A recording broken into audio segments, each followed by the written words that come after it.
Welcome back to the science class. It's me doctor Habib. आज का हमारा लेक्चर बहुत ही ज़्यादा इंटरेस्टिंग और इम्पॉर्टेंट होने वाला है। लेबॉर्ट्री और माइक्रोबायोलॉजी के पॉइंट ऑफ व्यू से ये बहुत ही ज़्यादा ज़रूरी टॉपिक है। आज का हमारा लेक्चर है ल्यूकोपोइसिस। ल्यूकोपोइसिस दो लफ्ज़ों से मिलकर के बना है। नंबर वन ल्यूको, जिसका मतलब है ल्यूकोसाइट्स यानी कि WBCs, और पोइसिस, पोइसिस का मतलब है सिंथेसिस। तो हमारी बॉडी में WBCs की सिंथेसिस को हम लोग कहते हैं leukopoiesis. So what is leukopoiesis? So the synthesis of WBCs, यानी कि हमारे बॉडी में WBCs के बनने के अमल को हम लोग क्या कहते हैं? ल्यूकोपोइसिस। WBCs जिसका दूसरा नाम है ल्यूकोसाइट्स, ये हमारे बॉडी के सोल्जर्स होते हैं। जब भी हमारे बॉडी में कोई फॉरेन इन्वेडर्स हमला करे, लेट सपोज बैक्टीरिया हो, वायरस हो या कोई और माइक्रो ऑर्गेनिज्म हो, तो हमारे बॉडी के जो सोल्जर्स हैं WBCs, वो उन्हें ख़त्म कर देते हैं। ओके, तो हमारे बॉडी में WBCs यानी कि वाइट ब्लड सेल्स या ल्यूकोसाइट्स, तो उनका बनना और फिर उनका डेवलप होना और मैच्योर होना, तो इसको हम लोग, इन सब को हम लोग क्या कहते हैं? ल्यूकोपोइसिस कहते हैं।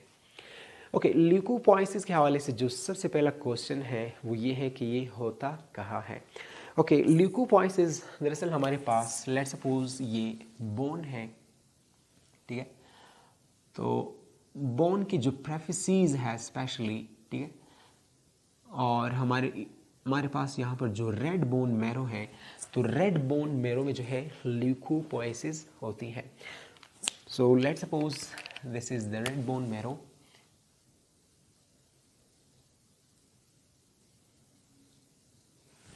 और यहाँ पर तो मैंने बहुत सारे WBCs को यहाँ पर ड्रॉ किए हैं और इसे हम लोग आगे लेक्चर में कंटिन्यू करेंगे।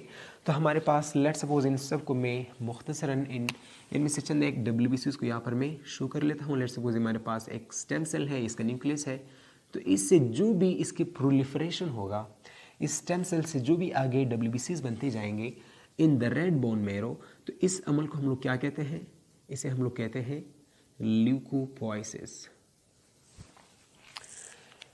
ओके, याद रखना हमारे पास जो ब्लड सेल्स हैं, 3 ब्लड सेल्स हैं, WBCs, RBCs या प्लेटलेट्स।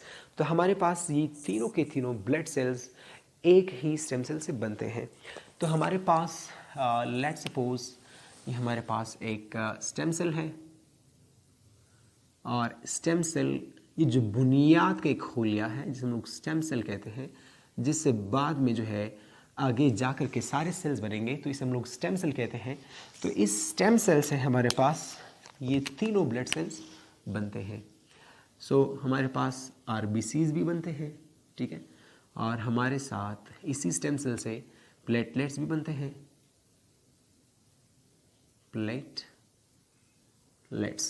और इसी जो है स्टेम सेल्स हमारे पास WBCs भी बनते हैं, यानी कि white blood cells. Okay, question है कि इस स्टेम सेल को कैसे पता कि मुझे अभी RBCs बनाने हैं या मुझे जो है अभी प्लेटलेट्स बनाने हैं या WBCs बनाने हैं। तो इन सब के पीछे जो किरदार होता है वो है हार्मोन्स के किरदार, या हमारे पास फैक्टर्स होते हैं।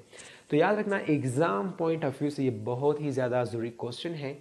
स्टेम सेल पर जब हार्मोन एरिथ्रोपोइटिन, जिसे हम लोग EPO से यहाँ पर डिनोट करेंगे, तो जब भी स्टेम सेल पर एरिथ्रोपोइटिन काम करेगा तो स्टेम सेल से क्या बनेंगे? रेड ब्लड सेल्स, यानी कि RBCs। और जब भी हार्मोन थ्रोम्बोपोइटिन TPO, जब भी थ्रोम्बोपोइटिन काम करेगा स्टेम सेल्स पर, तो उससे क्या बनेंगे? प्लेटलेट्स बनेंगे। और फिर हमारे पास इसी तरह चंद एक और फैक्टर्स हैं, जिसके इंटरल्यूकिन 3, 5 या इंटरल्यूकिन 5, या इसी तरह हमारे पास बहुत सारे और कॉलोनी स्टिमुलेटिंग फैक्टर्स है, जो कि हमारे साथ यहाँ पर जो WBCs हमारे पास भी मेन टॉपिक भी हैं। तो जब वो फैक्टर्स स्टेम सेल्स पर काम करेंगे तो हमें क्या बनते हुए मिलेंगे? वो है WBCs, यानी कि वाइट ब्लड सेल्स। तो ये थोड़ा सा ब्रीफ इंट्रोडक्शन था WBCs के हवाले से, जो कि हमारे पास हमारे बॉडी में सोल्जर्स होते हैं, हमारी बॉडी के आर्मी होते हैं।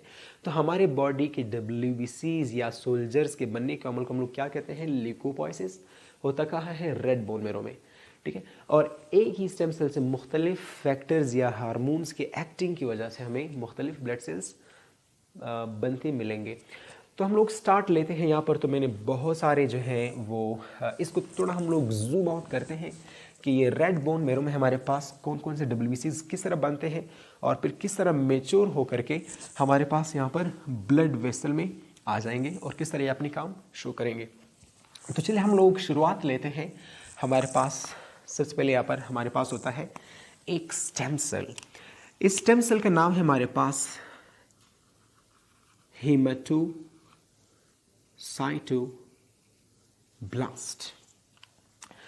सबसे पहले हमारे पास जो स्टेम सेल होता है और ये इसका न्यूक्लियस है, इसका नाम है हमारे पास हेमाटोसाइटोब्लास्ट। तो इस हेमाटोसाइटोब्लास्ट से बेसिकली दो स्टेम सेल्स मज़ीद आगे बनते हैं।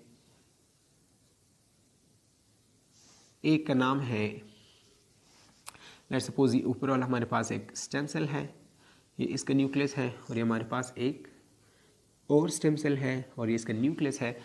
इसका नाम है माइलाइड स्टेम सेल। इसका नाम क्या है, माइलाइड स्टेम सेल। और हेमाटोसाइटोब्लास्ट स्टेम सेल से जो दूसरा स्टेम सेल बनता है उसका नाम है लिम्फाइड स्टेम सेल। ओके, हमारे पास जो माइलाइड स्टेम सेल है वो आगे जाकर के इन WBCs में डिवाइड होंगे। ओके, जब माइलाइड स्टेम सेल पर हमारे पास जब ये फैक्टर्स काम करेंगे जिनमें हमारे पास है इंटरल्यूकिन 3, इंटरल्यूकिन 5 और ए ग्रेनुलोसाइटिक कॉलोनी स्टिमुलेटिंग फैक्टर, जब ये फैक्टर्स माइलाइड स्टेम सेल पर काम करेंगे तो हमारे पास जो WBC बनेगी वो हमारे पास, लेट्स सपोज हमारे पास इसे हम लोग कहते हैं मोनोब्लास्ट, ठीक है। ओके, यहाँ पर हमारे पास जो WBCs की सिंथेसिस की जो तरतीब है, सबसे पहले हमारे पास ब्लास्ट होगा, फिर प्रो और फिर सेल, यानी जिसे हम लोग जो है साइड भी कहते हैं, यानी कि सेल। तो सबसे पहले हमारे पास मोनोब्लास्ट है जो आगे जा कर के डेवलप हो जाएगा इनटू अ प्रो मोनोसाइट। और यहाँ पर आप देख सकते हैं कि इसकी न्यूक्लियस ने जो है थोड़ा बहुत कंस्ट्रिक्शन शो किया है। तो इसका नाम है हमारे पास promonocyte. Okay, promonocyte आगे जाकर के मज़ीद इसमें मैचुरेशन आ जाएगी और इसकी न्यूक्लियस वो जो है फुली कंस्ट्रक्टेड फॉर्म में आ जाएगी, ठीक है। तो इसका नाम है हमारे पास मोनोसाइट। इसका नाम है हमारे पास मोनोसाइट। ओके, आप यहाँ पर देख सकते हैं कि ये जो WBC हमारे पास लास्ट में हमारे पास ये जो बना है मोनोसाइट, इसमें हमारे पास ग्रेन्यूल्स नहीं होते हैं। तो इसीलिए हम लोग इसको ये जो WBC इसका नाम है ए ग्रेनुलोसाइटिक WBC। ओके, जब माइलाइड स्टेम सेल पर ये फैक्टर्स काम करेंगे जिनमें हमारे पास फैक्टर्स के नाम है इंटरल्यूकिन 3 और इंटरल्यूकिन 5 और ग्रेनुलोसाइटिक कॉलोनी स्टिमुलेटिंग फैक्टर। जब ये फैक्टर्स माइलाइड स्टेम सेल पर काम करेंगे तो हमारे पास जो WBC बनेगी उसे हम लोग कहते हैं माइलोब्लास्ट। तो इसका न्यूक्लियस है, ये हमारे पास क्या है, माइलोब्लास्ट। ओके, माइलोब्लास्ट आगे जाकर के मजीद इन 3 ग्रेनुलोसाइटिक WBCs में इन 3 डिफरेंट लिनेजेस में डिवाइड होंगे और ये 3 डिफरेंट लिनेजेस स्टेनिंग प्रॉपर्टी की वजह से जो है वो मुख्तलिफ होते हैं। तो हमारे पास ये जो माइलोब्लास्ट है ये मज़ीद आगे जा कर के इन 3 सेल लिनेजेस में डिवाइड होंगे। तो सबसे पहले हमारे पास है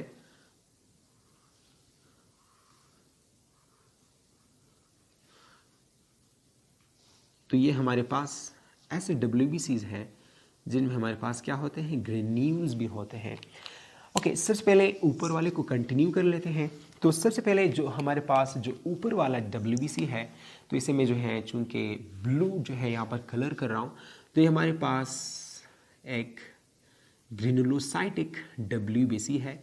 और यहाँ पर अगर हम लोग माइक्रोस्कोपिक इसका स्टडी करेंगे तो हमारे पास बड़े साइज़ के ब्लू स्टेन को लिए हुए ग्रेन्यूल्स नज़र आएंगे। ठीक है, यानी कि जब हम लोग मिथाइलिन ब्लू स्टेन इसे करते हैं तो ये मिथाइलिन ब्लू स्टेन के साथ इसका लव होता है। तो लव के लिए हम लोग जो लव्स इस्तेमाल करते हैं वो है फिल। क्या? फिल। तो इसे हम लोग कहते हैं, चूंकि ये हमारे पास मिथाइलिन ब्लू यानी कि बेस लविंग है, तो इसीलिए हम लोग कहते हैं बेजोफिलिक। सो बेजोफिलिक हमारे पास क्या है, ये हमारे पास बेजोफिलिक यानी कि बेस फिलिक लविंग। तो okay, I am sorry for this. Okay, तो ये हमारे पास है बेजोफिलिक प्रोमाइलोसाइट। तो हमारे पास है बेजोफिलिक प्रोमाइलोसाइट।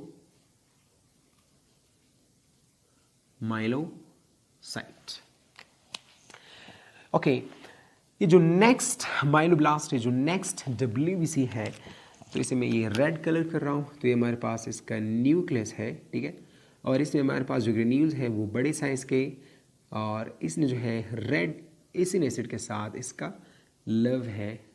तो ये हमारे पास इसीलिए इसे हम लोग कहेंगे इजिनोफिलिक। इसका नाम है इजिनोफिलिक।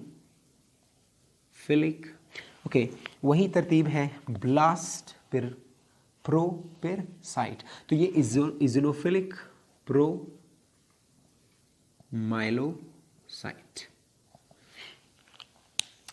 Okay, next.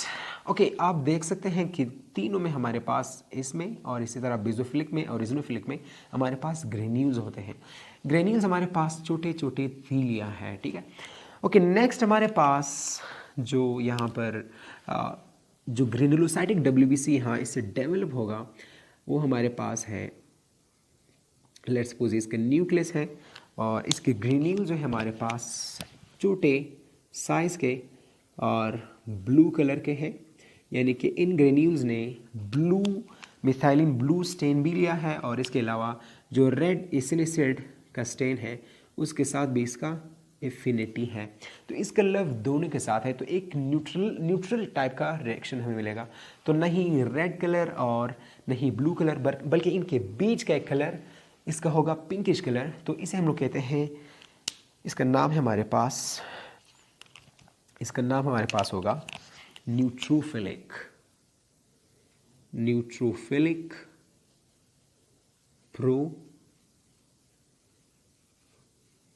Promyelocyte. Okay, बेजोफिलिक promyelocyte जो है आगे जा करके ये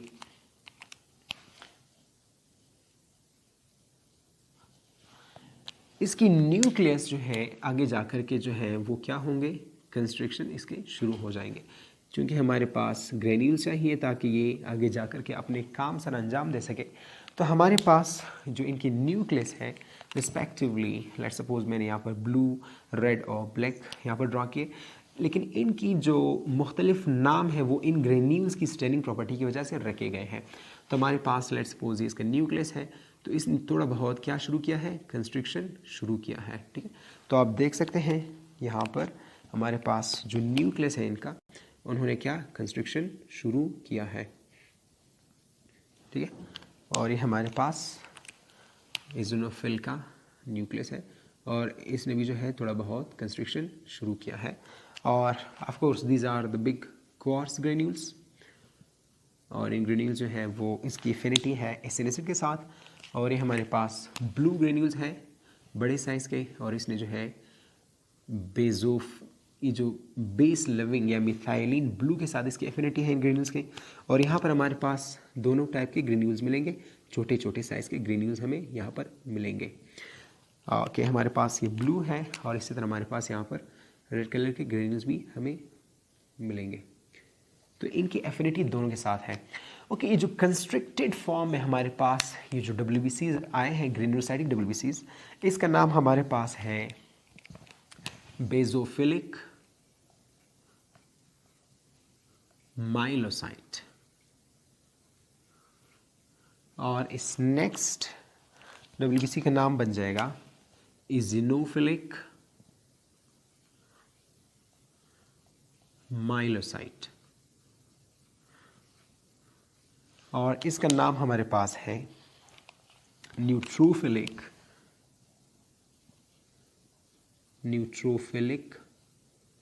माइलोसाइट।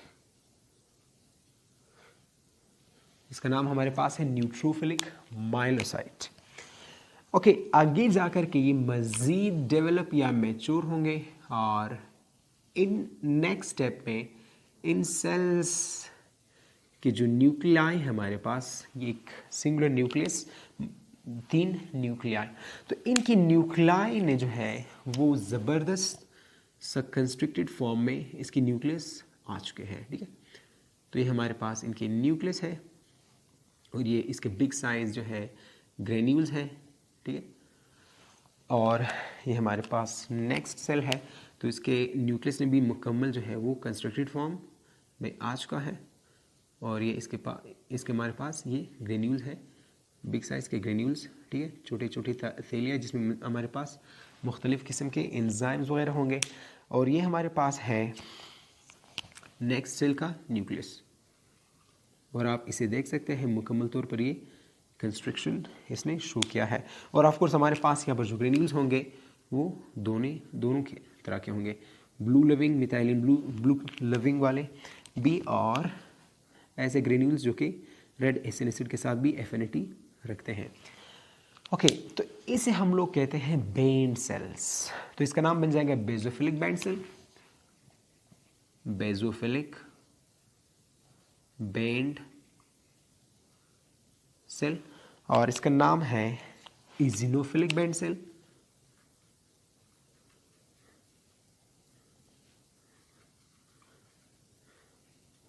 और इसका नाम है हमारे पास न्यूट्रोफिलिक बेंड सेल। इसका नाम बन जाएगा न्यूट्रोफिलिक बेंड सेल। ओके, याद रखना MBBS स्टूडेंट्स और इस तरह हमारे फार्म-डी स्टूडेंट्स हैं, तो उनसे जो है वाइवा पॉइंट ऑफ व्यू से ये बहुत ही ज़्यादा ज़रूरी क्वेश्चंस हैं। एग्जामिनर अक्सर वक़्त उनसे पूछते हैं कि मेरे सामने जो है आप जो मुख्तलिफ ग्रेनुलोसाइटिक WBCs है उनकी स्ट्रक्चर्स आप ड्रा करें, उनमें डिफ्रेंशिएट कर सकें आप, या उसे आप जो है डिफ्रेंशिएट करें।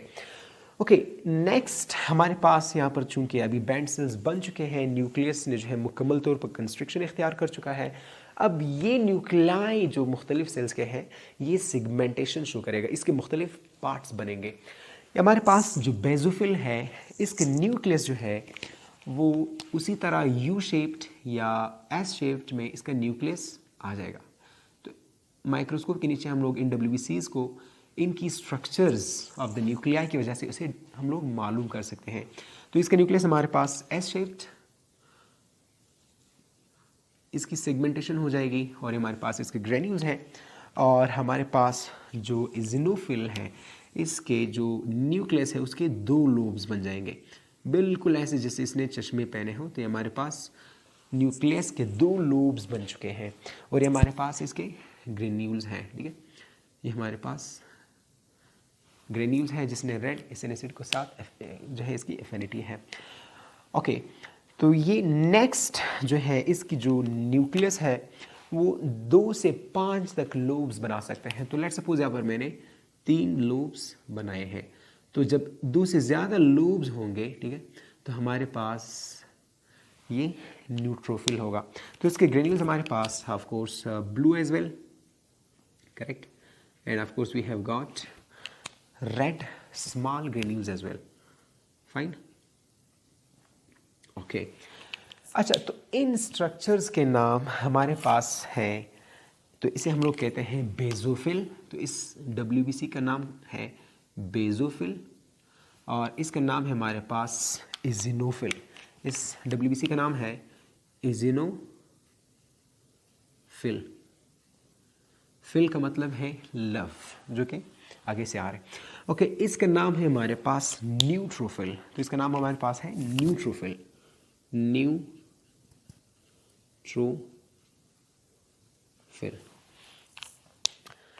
स्वीट डील, यहाँ तक हम लोगों ने जो WBCs के दो टाइप्स हैं, एक है ए ग्रेनुलोसाइट की WBC जिसमें हमारे पास मोनोसाइट है, यहाँ तक हमारे पास ये बन चुका है।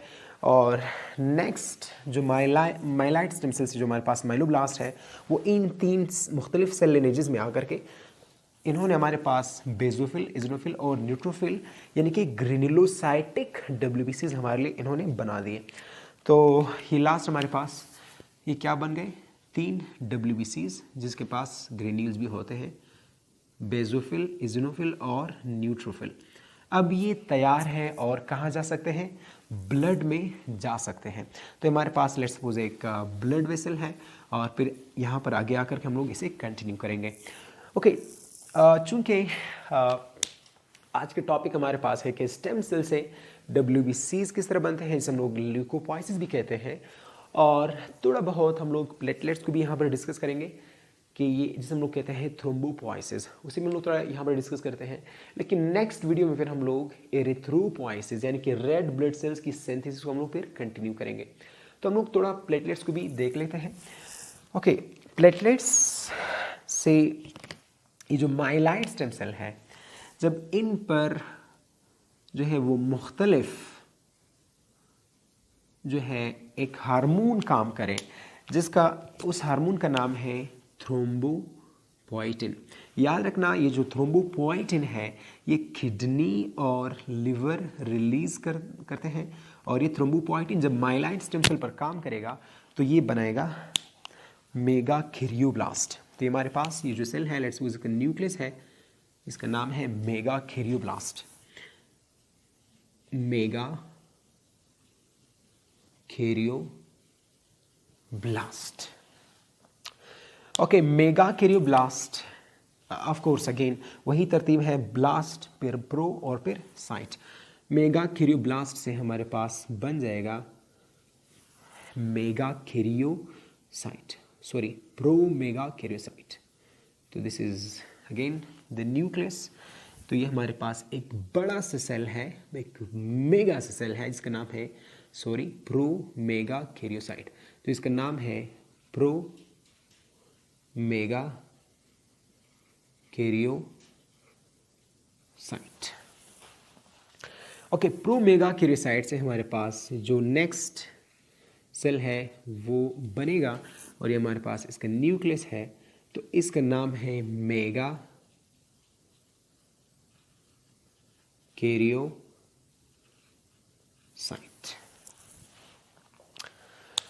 ओके, हम लोग देख सकते हैं कि जो माइलाइट स्टेम सेल है उनसे 3 मुख्तलिफ लिनेजेस जो है वो आगे जा कर के WBCs या जो है प्लेटलेट्स बनाते हैं। ओके, नेक्स्ट हमारे पास जो स्टेम सेल है वो हमारे पास है lymphoid stem cell. Lymphoid stem cell याद रखना ये प्रोलिफरेट होते हैं इनटू लिम्फोब्लास्ट। तो ये हमारे पास किस चीज़ में प्रोलिफरेट होंगे, लिम्फोब्लास्ट। तो लिम्फाइड स्टेम सेल ये हमारे पास बनाएगा लिम्फोब्लास्ट। तो लेट्स सपोज इसका सेल का न्यूक्लियस है, और फिर लिम्फोब्लास्ट से आगे जाकर के बनेगा प्रोलिम्फोसाइट। क्या बनेगा, prolymphocyte. So this is lymphoid stem cell, so this is lymphoblast. ये हमारे पास है प्रोलिम्फोसाइट। ओके, इन दो सेल्स को थोड़ा मैं आगे कंटिन्यू कर लेता हूँ, और इस मेगाकैरियोसाइट को मैं यहाँ पर पूरा कर लेता हूँ, मेगाकैरियोसाइट। ओके, ये जो लिम्फोसाइट है, इससे आगे बनेगा क्या, उससे बन जाएगा एक सेल, इसका नाम है हमारे पास लिम्फोसाइट, इसका नाम है लिम्फोसाइट। ओके, लिम्फोसाइट आगे जाकर के मजीद 2 सेल्स बनाएंगे, ठीक है, ठीक है। Okay, let me draw it little correctly. So this is one lymphocyte and this is another lymphocyte. So this lymphocyte will make these 2 lymphocytes. अच्छा, ये हमारे पास जो lymphocyte है इसका न्यूक्लियस है और ये दूसरे lymphocyte का न्यूक्लियस है। तो ये इसका नाम है हमारे पास B lymphocyte और इसका नाम है हमारे पास T lymphocyte। बहुत कुछ हुआ है और हम लोगों ने फ़िलहाल जो है WBCs के 2 टाइप्स के जो सेल लिनेजेस है उसे हम लोगों ने यहाँ पर डिराइव किए हैं। एक सेल लिनेज जिसे हम लोग ग्रेनुलोसाइटिक WBCs कह सकते हैं, जिसमें हमारे पास बेसोफिल, इज़ोनोफिल और न्यूट्रोफिल है। और नेक्स्ट WBC की जो सेल लिनेज है वो हमारे पास है एग्रेनुलोसाइटिक WBCs, जिनमें हमारे पास है मोनोसाइट और लिम्फोसाइट्स, जिसमें मजीद हमारे पास है 2 टाइप्स B और T लिम्फोसाइट्स। ओके, तो याद रखना जब हमारे पास इसमें भी वही फैक्टर्स लिम्फोब्लास्ट पर या लिम्फाइट स्टेम सेल पर काम करेंगे, वो हमारे पास वही फैक्टर्स हैं, यानी कि इंटरल्यूकिन 3, इंटरल्यूकिन 5 और ए ग्रेनुलोसाइटिक कॉलोनी स्टिमुलेटिंग फैक्टर। ओके, हमारे पास फिलहाल जो है तो इसे मैं जो है यहाँ पर आसानी के लिए यहाँ कंटिन्यू कर लेता हूँ। तो अब यहाँ पर हमारे पास जो है वो मोनोसाइट। ओके, अब याद रखना जो रेड बोन मैरो में ये सब कुछ मैच्योर हो चुके हैं WBCs, तो यहाँ पर हमारे पास जो कैपिलरीज होंगे ये इसके नाम है साइनोसाइडल कैपिलरी, यानी कि इस कैपिलरी में हमारे पास जंक्शंस या स्लिट्स होते हैं। तो इन स्लिट से मोनोसाइट आएगी इनटू द ब्लड और फिर इसी तरह हमारे पास इन स्लिट से निकल जाएगा क्या, बेसोफिल। तो ये हमारे पास है, let's suppose this is the nucleus, fine, और इसमें हमारे पास कोई ग्रेन्यूल नहीं है, तो इसे हम लोग क्या कहेंगे, मोनोसाइट।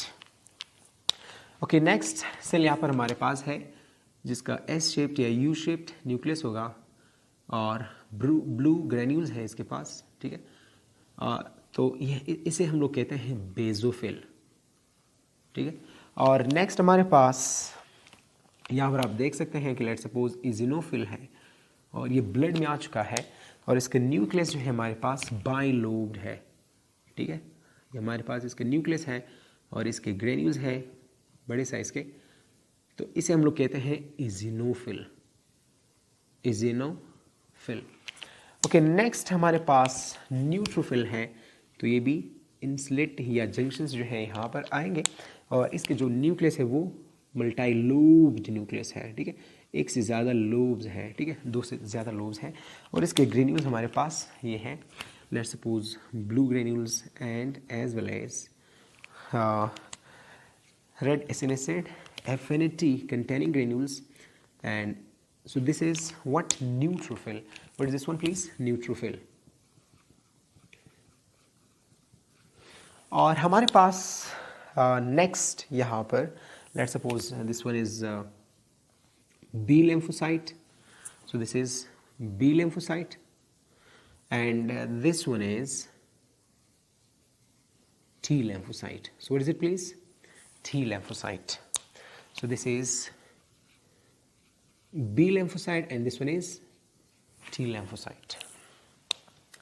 ओके, ये जो मेगा कैरियोसाइट है ये भी एग्जाम पॉइंट ऑफ व्यू से बहुत ही इंपॉर्टेंट क्वेश्चन है।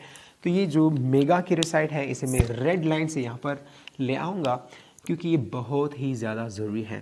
तो ये जो मेगा कैरियोसाइट है ये इन जंक्शन से, चूंकि ये बहुत ही बड़ा सेल है, तो इन जंक्शन से या इन स्लिट्स से जो है ये आसानी नहीं गुजर पाएगा और वो यहाँ पर आकर के ब्रस्ट हो जाएगा। तो ये मेगा कैरियोसाइट यहाँ पर आकर के क्या हो जाएगा, ब्रस्ट हो जाएगा और इससे छोटे छोटे फ्रेगमेंट्स बनेंगे, ठीक है। और इन्हीं फ्रेगमेंट्स को हम लोग क्या कहते हैं, इन्हीं फ्रेगमेंट्स को हम लोग नाम देते हैं प्लेटलेट्स। और आपको पता है प्लेटलेट्स ब्लड क्लॉटिंग का काम करते हैं। So these all are actually platelets. Okay, ये जो बी लिम्फोसाइट है ये डायरेक्टली ब्लड में आकर के एक्टिव हो जाएंगे और अपने काम शुरू करेंगे। ओके, बी लिम्फोसाइट्स को थोड़ा हम लोग जल्दी यहाँ पर कवर कर लेते हैं। बी लिम्फोसाइट से बनेंगे हमारे पास प्लाज्मा सेल्स, और प्लाज्मा सेल्स आगे जाकर के क्या बनाएंगे, एंटीबॉडीज बनाएंगे, वाई शेप्ड एंटीबॉडीज। ठीक है, तो ये हमारे पास क्या है, एंटीबॉडीज। ओके, टी लिम्फोसाइट हमारे पास दो टाइप्स के होते हैं, एक है हेल्पर टी सेल्स और नेक्स्ट हमारे पास cytotoxic T cells. Okay, helper T cells का काम है कि वो बी लिम्फोसाइट्स के मज़ीद जो है वो हेल्प आउट करते हैं कि बी लिम्फोसाइट से मज़ीद प्लाज्मा सेल्स बनेंगे और प्लाज्मा सेल्स से एंटीबॉडीज़ बनेंगे। और साइटोटॉक्सिक टी सेल्स का काम, चूँकि यहाँ पर जगह बहुत कम है, यहाँ पर मैं फिर कोशिश करता हूँ इसलिए लिखूँ, इसका काम है एपोप्टोसिस। एपोप्टोसिस का मतलब है प्रोग्राम्ड सेल डेथ। ओके, थोड़ा जो है इसकी जो ऊपर वाले WBCs है उसके काम को भी हम लोग कंटिन्यू करते हैं। ओके, तो ये टी लिम्फोसाइट जो था हमारे पास, ये पहले थाइमस ग्लैंड से गुजरेगा और फिर थाइमस ग्लैंड से एक्टिव होकर के बाद में ये ब्लड में आ जाएगा। बी लिम्फोसाइट डायरेक्टली ब्लड में एक्टिव होते हैं, लेकिन ये थाइमस ग्लैंड से होकर के फिर एक्टिव हो जाएंगे।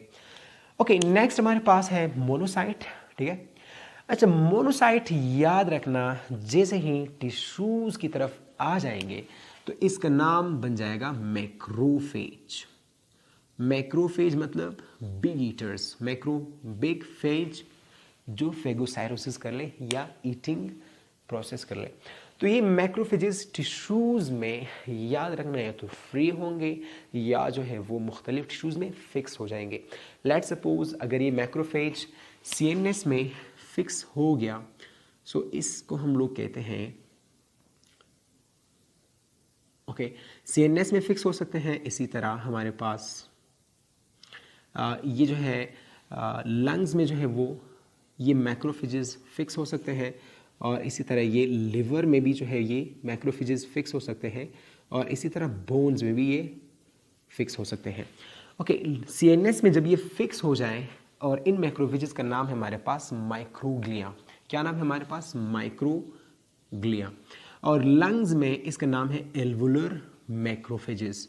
लिवर में इसे हम लोग कहते हैं कप्फर सेल्स, और बोन्स में इसे हम लोग कहते हैं ओस्टियोक्लास्ट्स।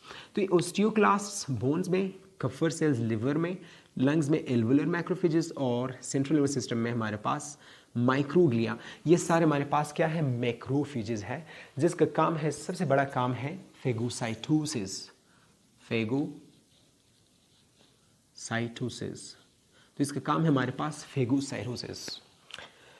ओके, नेक्स्ट हमारे पास जो बेसोफिल है, इनके जो ग्रेन्यूल्स हैं, इन ग्रेन्यूल्स में हमारे पास दो चीज़ें होते हैं, नंबर 1 हैपरिन, और नंबर 2 इसमें हमारे पास जो चीज़ है वो है हिस्टामीन्स। हैपरिन आपको पता है ये नेचुरल एंटाइकोगुलेंट है, यानी कि ये ब्लड क्लॉटिंग को बचाता है।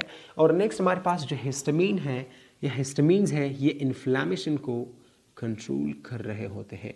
तो ये हमारे पास इन्फ्लामेशन में काम देते हैं। ओके, नेक्स्ट हमारे पास है इजिनोफिल। इजिनोफिल के जो ग्रेन्यूल्स हैं, इनमें हमारे पास दो चीज़ें होते हैं। एक है हमारे पास मेजर बेसिक प्रोटीन्स,